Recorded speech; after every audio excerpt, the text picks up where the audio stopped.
Welcome to the channel. This is the 2022 Miss Earth recap. My name is Dani Walker. Thanks for clicking this episode. If you enjoy content like this, I hope you'll consider subscribing and hitting that notifications bell, or you can support the channel in other ways.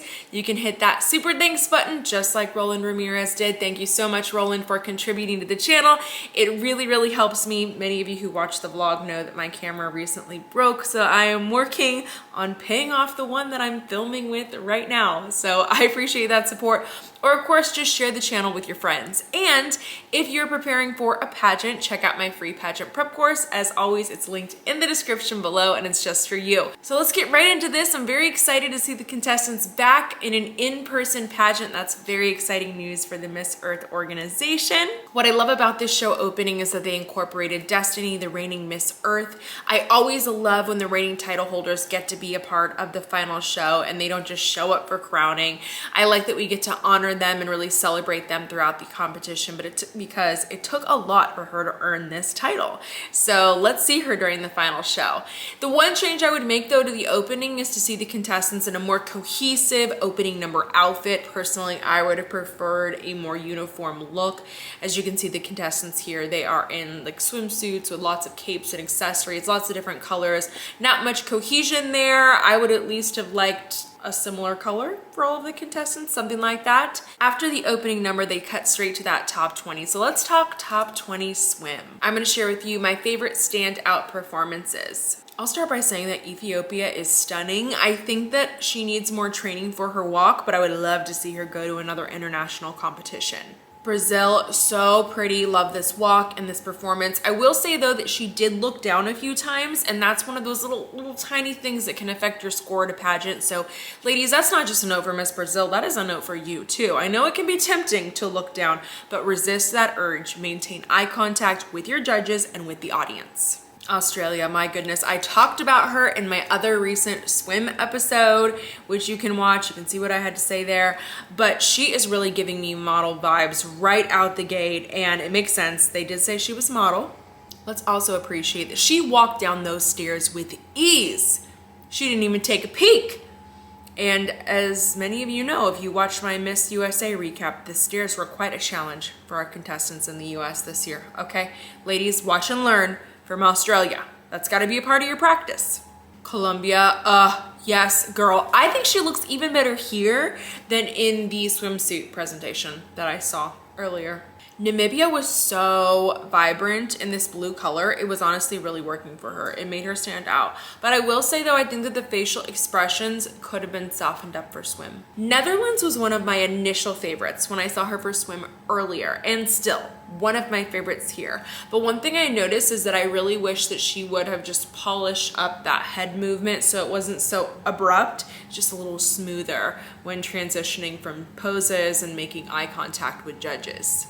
Palestine, oh, that face, and you can see the confidence that she knows it. She knows that she's stunning. It's not too much, but like she is so confident here, and I love it. I can really just feel her through the screen. I do wish, however, though, that her extensions either had more volume or they were chopped so that they would appear that they had more.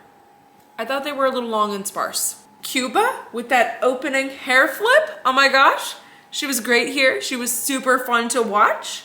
Korea started strong with a spin turn. Then she cascades down the stairs, and after that, she gives us a second spin turn. Oh my gosh, loving that. I do wish, however, though, that she give us more eye contact. That's something that surprised me. Zimbabwe, go to Miss Universe. Just go. Just go to Miss Universe. I don't know what it's gonna take, but you need to be there. You need to be there, okay? The glowing cheekbones, the body, the face, the vibe, the walk, the posture, all of it, just all of it. I love her so much. She needs to go to Miss Universe. Yeah, somebody tell her that, please. Vietnam was very sultry with her swimsuit walk. Did you feel that? I kind of felt sultry vibes from her. One change I would make though over styling is just a softer lip for swim. I thought that the red was just a bit much for me for swim. Puerto Rico, great, strong, solid opening. Love everything about her. What I really like though is that she seems very easygoing. This doesn't look difficult for her. She makes it look very easy, and it's not. I want to know though, who gave your favorite swimsuit performance out of the top 20? And was there anybody that you were surprised did not make it into the top 20? Because I will say, after watching some other swimsuit walks, I really think that Venezuela, Thailand, and USA could have given some really great swimsuit performances for finals. Let me know what you think. Now from the top 20, we're narrowing down to a top 12, and they put on their evening gowns for this little gown walk, and I will share with you my faves. Brazil, look at this hair change here. Okay, I loved the ponytail for swim. It was fabulous, but I was wondering, is she gonna keep it? And she didn't, and it was a great choice. She put it up, it's elegant. The gown was nice too. She did wear green, very common at Miss Earth, but she went for a softer green, which is not as common because we typically see more vibrant shades of green at Miss Earth. But a beautiful, elegant performance. Love the gown on her, all of it. Such a fan. Zimbabwe, oh my gosh, she was just lovely in lavender, wasn't she? Gosh, the walk, the performance, all of it was there for me. Now, I'm just gonna give my particular take on the element of the gown that I would have changed, okay? So we look at the top of this evening gown, we see lots of beautiful lavender crystals, lovely, lovely. It's sheer. But then we get to the bottom, and the bottom was lined. And I think one of two things should have happened. Either don't line it, go with that sheer look, okay, put something nude on underneath it, or line it in her skin color. Because the fact that it wasn't in her skin color, it cut her in half. I think it was distracting. It was like two gowns in one. I think that having that change would have really elevated the look of that gown. Nigeria, I was loving this gown. It did not look easy to walk in, but she was just a phoenix rising from the ashes in this. She was lovely. It was very much giving Miss Earth fire. Colombia, boy, oh boy, did she take up real estate or what on the stage with that ball gown. Goodness, very daring choice, but it was working. I personally loved it. For me, when I saw her here, I was like top 4, immediately just send her. Send her, oh my gosh. Do you know what I wish that they had? I wish that they had a golden buzzer, like on that show, I think it's X Factor, where if one of the judges loves you so much, they can send you straight forward. That is something we haven't seen in pageants. Why don't we have that? So you could like take somebody and instead of having, for example, like a top 5, you'll have the top 5, right? We're not taking away any spots, but then you'll have like a top 6 and that girl goes straight to the end. Like you'll still see her compete in other things, but she just like gets a pass. Why have we not done that? That would be so fun. And then like confetti would come down and be like, oh, wow. Be a great time. Anyways, love the gown, love the hair. What a great styling choice here, right? She just looked like a queen. Australia. First, I noticed gown was a little bit short, but who cares? When that face can carry you right across the stage to the next round of competition, right? The gown was really, really beautiful. The stoning, the skirt, the metallic fabric, you know I'm a big fan of that if you watch the channel all the time. But personally, wear a lower heel or I guess different gown length. But still, she's captivating. I also feel like she could compete at Miss World too and do well there. She's kind of giving me world vibes. Palestine. Is she wearing Leo Almodal? Is that just me? It looks like a Leo gown. Okay, first of all, the yellow color. Second of all, the floral applique. Third of all, that neckline, the rhinestone.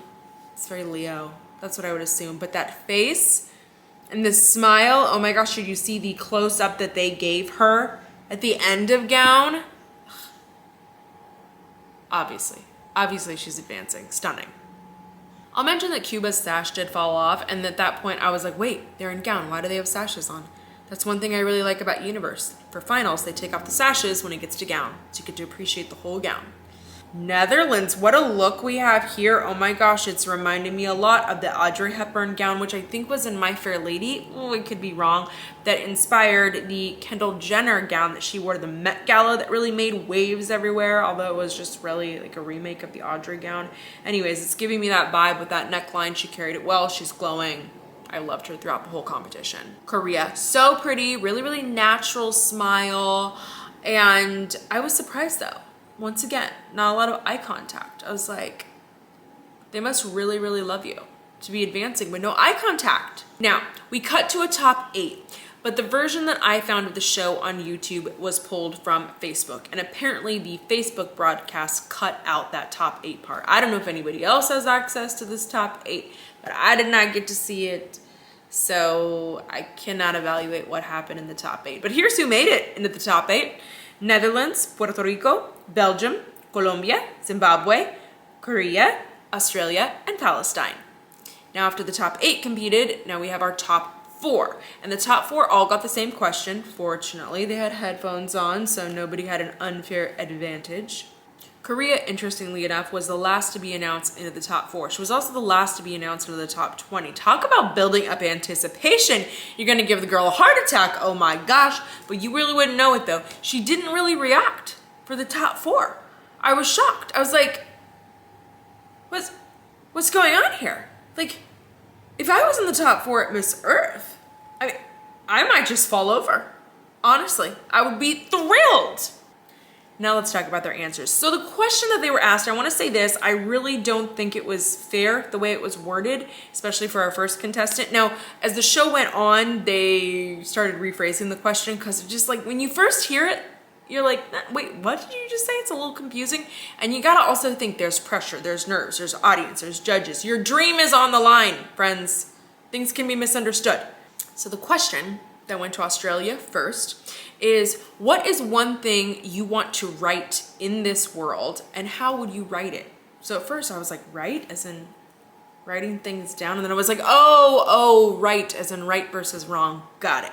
Fortunately, Miss Australia also got it. So here's her answer. She said, one thing I would write in this world, the wrongs done to our environment. For too long, it has gone unchecked, and we have been seeing the consequences of this. As someone who grew up in the countryside in Australia, who traveled the nation living in a tent for 14 months, I've seen firsthand the impacts that climate change has on our beautiful nature. And so, if I could write, I would beg everybody, please reconsider and do your best. And ace climate conservation. Great answer here, right? I mean, I really feel like she nailed it. Excellent job. Colombia, next. She had the same question as I mentioned, and here's what she had to say. I think we should start writing about human rights and about the real protection of Mother Earth. Equality, the way we treat human beings, we have to treat fauna and flora. We have to take care of the ecosystems, and we have to realize that we are in our planet, our Mother Earth, which is just one home. So it's our responsibility to write about it and to make sure that we really take care of it, not with talking, but with actions. I will say that the buzzer did go off during her answer. She kept going though. She didn't go over too long, but she didn't stop immediately after the buzzer went off. So I'm kind of wondering if that affected her placement at all. Next we have Palestine, and she said, I think I would want to fight the ignorance and selfishness of people because I think that this is the main problem we are facing today. Then the audience really started clapping for her. When this happened, I was like, okay, she's got to do very well in this competition. Then she continued to say, with all of the issues, including the environmental catastrophes that we are facing, which are made from humans. So me personally, my environmental advocacy was launching an environmental campaign with governmental and non-governmental organizations in Palestine, including the United Nations. At this point, the bell went off, but she continued and she said, where I educated people about the dangers, and I think it starts with education, and that's where we can really solve the selfishness and ignorance that we see in the world today and save the planet Earth. Now, she once again had that bell go off for the second time, really saying, you need to go, you need to wrap this up. So I was wondering how that would affect her placement. And last we have Korea. Her answer, though, you're gonna see it was quite different from the others. She said, if there's something I would correct in this world, it would be being empathetic. We often mistake kindness as being empathetic. But what being empathetic is really putting yourself in someone else's shoes. And when it comes to climate issues and other issues in this world, one has to be empathetic. You really need to see how another person perceives this world. We need to understand their pain by being in their shoes. And I feel it differs from being empathetic. Kindness and empathetic can be different, and if I get the chance to define it differently, that's how I would define it, I believe she said. And then whatever she said at the end was kind of cut off a little bit by the bell, and then also the crowd started cheering, so I might be wrong with the end of that last sentence. Now let's talk about her final answer. So her answer, I felt like, was really coming more from the heart. She was talking about empathy and feelings and feeling for other people, and she didn't really center her answer quite as much around environmental issues. Now, it's Miss Earth, people expect you to speak about environmental issues, which she did reference. But it's like, if you don't talk about those things, now suddenly you're going to be the one that stands out in that onstage question, because everybody else is going to be talking about that. So either way though, I thought it was a really, really strong 4 onstage answers. I was very impressed. I don't feel like anybody really stumbled through anything. The only downside was that 2 of them did go over that time limit. And I mean, that's tough. It's a short time limit. But regardless though, the quality of the answers was there. Now remember, if you're new to Miss Earth, they don't have technical runners up. They have elemental queens. So the first queen that was crowned was Miss Earth Fire, and that went to Colombia. Remember, she did go over that time limit.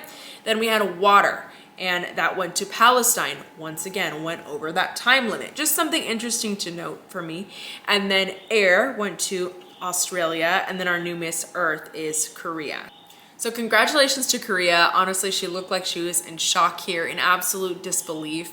But it's real, it happened. You are our new Miss Earth. Congratulations though to all of the contestants and all of their accomplishments.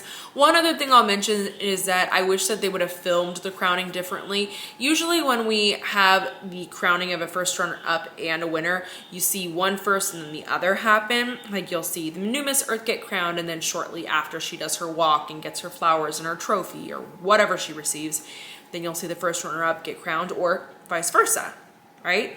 But for this show, they seem to be bouncing back and forth between the first runner-up and the queen, and I was like, oh no, I felt like it kind of ruined the crowning moments for both of them. I really wish they would have stuck to one queen for that crowning, but hopefully they'll change that for next year, and that it'll once again be in person. So that's what I had to say about this year's show though.